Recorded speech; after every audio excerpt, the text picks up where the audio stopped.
Hi friends, good morning. మీ గౌరీ చెప్పే కథలకు స్వాగతం.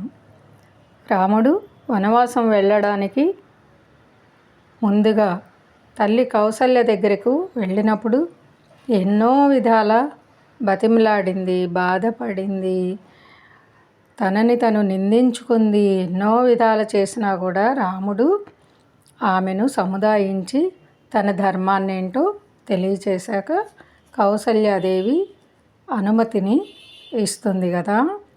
ఇంకా ఆమె తనకు తానే ఊరడెళ్ళి వనవాసానికి వెళ్ళడానికి అనుమతి చెప్తూ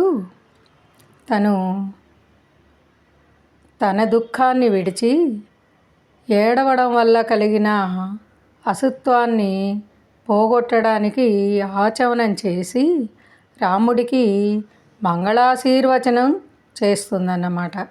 రామా, నువ్వు ఎంత చెప్పినా వినటం లేదు. వనాలకు వెళ్ళాలనే నిశ్చయించుకున్నావు కదా. సరే, నీ ఇష్ట ప్రకారమే ఇప్పుడు వెళ్ళు. అయితే అలాగే అక్కడే ఉండిపోవద్దు. 14 ఏళ్ళు పూర్తి కాగానే మళ్ళీ రా. సత్పురుషుల ఆచారాన్ని మాత్రం ఎప్పుడూ కూడా నువ్వు విడిచిపెట్టవద్దు. సంతోషంతో, వినయంతో, నియమంతో, ఏమాత్రం ధర్మం తప్పకుండా అనుష్ఠిస్తూనే ఉండు నాయన. ఆ ధర్మమే నిన్ను ఎల్లవేళలా రక్షిస్తూ ఉంటుంది. కుమారా, ప్రతిరోజు నువ్వు చతుష్పథాలలో, దేవస్థానాలలో ఏ దేవతలకైతే నమస్కారం చేస్తూ ఉంటావో ఆ దేవతలు అడవిలో కూడా మహర్షులతో సహా నిన్ను అన్ని విషయాలలోనూ కాపాడుతూనే ఉంటారు. అరణ్యాలలో ఉన్న ఆశ్రమాలలో ఉండే సమిధలు, దర్భలు, పవిత్రములైన అగ్నివేదికలు, దేవస్థానాలు, మరి దేవపూజ కోసం ఏర్పాటు చేసిన నానావిధ స్థలాలలో, పర్వతాలలో పెద్ద మ్రానులు, చిన్న చెట్లు, మడుగులు, పక్షులు, సర్పాలు, సింహాలు అన్నీ కూడా నిన్ను కాపాడుతూ ఉంటాయి. మరి సాధులు, విశ్వదేవులు, వాయువులు, మహర్షులు కూడా నీకు మంగళం ఇస్తారు, మంగళం చెప్తారు. సమస్త ప్రపంచానికి ఆధారభూతులైన విరాట్ పురుషుడు బ్రహ్మదేవుడు కూడా నీకు మంగళం ఇచ్చెదరుగాక. మరి ద్వాదశాదిక్కులలో చేరిన పూష, భగుడు, అర్యముడు నీకు మంగళం ఇచ్చెదరుగాక. అలాగే దేవేంద్రుడు మొదలైన దిక్పాలకులు 8 మంది వసంతాది ఋతువులు, శుక్లపక్ష, కృష్ణపక్షాలు, మరి చైత్రాది మాసాలు, ప్రభవాది సంవత్సరాలు, రాత్రుళ్ళు, దినాలు, ముహూర్తాలు నీకు ఎల్లప్పుడూ కూడా అన్నీ మంగళం వసంగెదరుగాక. ధ్యానం, యోగం, ధర్మం నీకు ఏ కష్టము రాకుండా నిన్ను రక్షించుతూ ఉంటాయి. భగవానుడైన కుమారస్వామి, చంద్రుడు, బృహస్పతి, సప్తఋషులు, నారదుడు నీకు ఎలాంటి కష్టము రాకుండా నిన్ను రక్షిస్తూ ఉంటారు.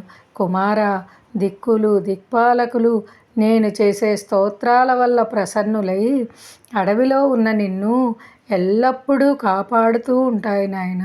కులపర్వతాలు, సమస్త సముద్రాలు, స్వర్గం, ఆకాశం, భూమి, నదులు, నక్షత్రాలు, అంగారకాది గ్రహాలు, మరి వాటి అభిమాన దేవతలు అహోరాత్రులు, సంధ్యలు అడవిలో ఉన్న నిన్ను రక్షిస్తూ ఉంటారు. మరి కుబేరుడు, వరుణుడు కూడా నిన్ను రక్షిస్తూ ఉంటారు. 6 ఋతువులు, మాసాలు, సంవత్సరాలు, కలలు, కష్టాలు నీకు అరణ్యంలో సుఖాలు ఇస్తూ ఉంటాయి. నీవు ధర్మబుద్ధి కలవాడివై పితృ ఆజ్ఞ ప్రకారం మునివేషం ధరించి కారడవుల్లో సంచరిస్తున్న నీకు దేవతలు, అసురులు ఎల్లప్పుడూ కూడా సుఖాన్నిచ్చెదరుగాక. రామ, క్రూరమైన పనులు చేసే రాక్షసుల వల్ల, పిశాచాల వల్ల, క్రూర మృగాల వల్ల నీకు ఎప్పుడూ భయం కలగకుండా ఉండాలి నాయన. ప్రవేశించడానికి వీలు లేని అరణ్యాల్లో కోతులు, తేళ్ళు, అడవి ఈగలు, దోమలు, పాములు, ఇంకా ఇతరములైన పురుగులు నిన్ను బాధ పెట్టకుండా ఉండాయి నాయన.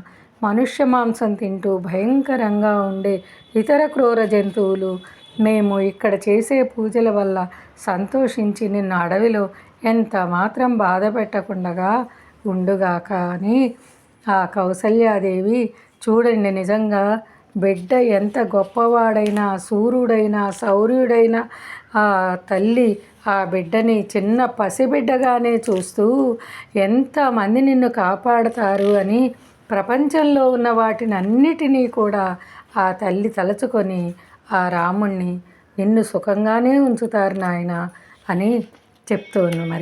మరి ఆ రాముడు ఎలా వెళ్తున్నాడు, ఎలా చేస్తున్నాడు అనేది ఇంకా రేపు మళ్ళీ తెలుసుకుందామర్రా. లైక్ చేయండి, షేర్ చేయండి, సబ్స్క్రైబ్ చేయండి. మీ గౌరీ పూర్ణ. బాయ్. రేపు మళ్ళీ కలుసుకుందామర్రా.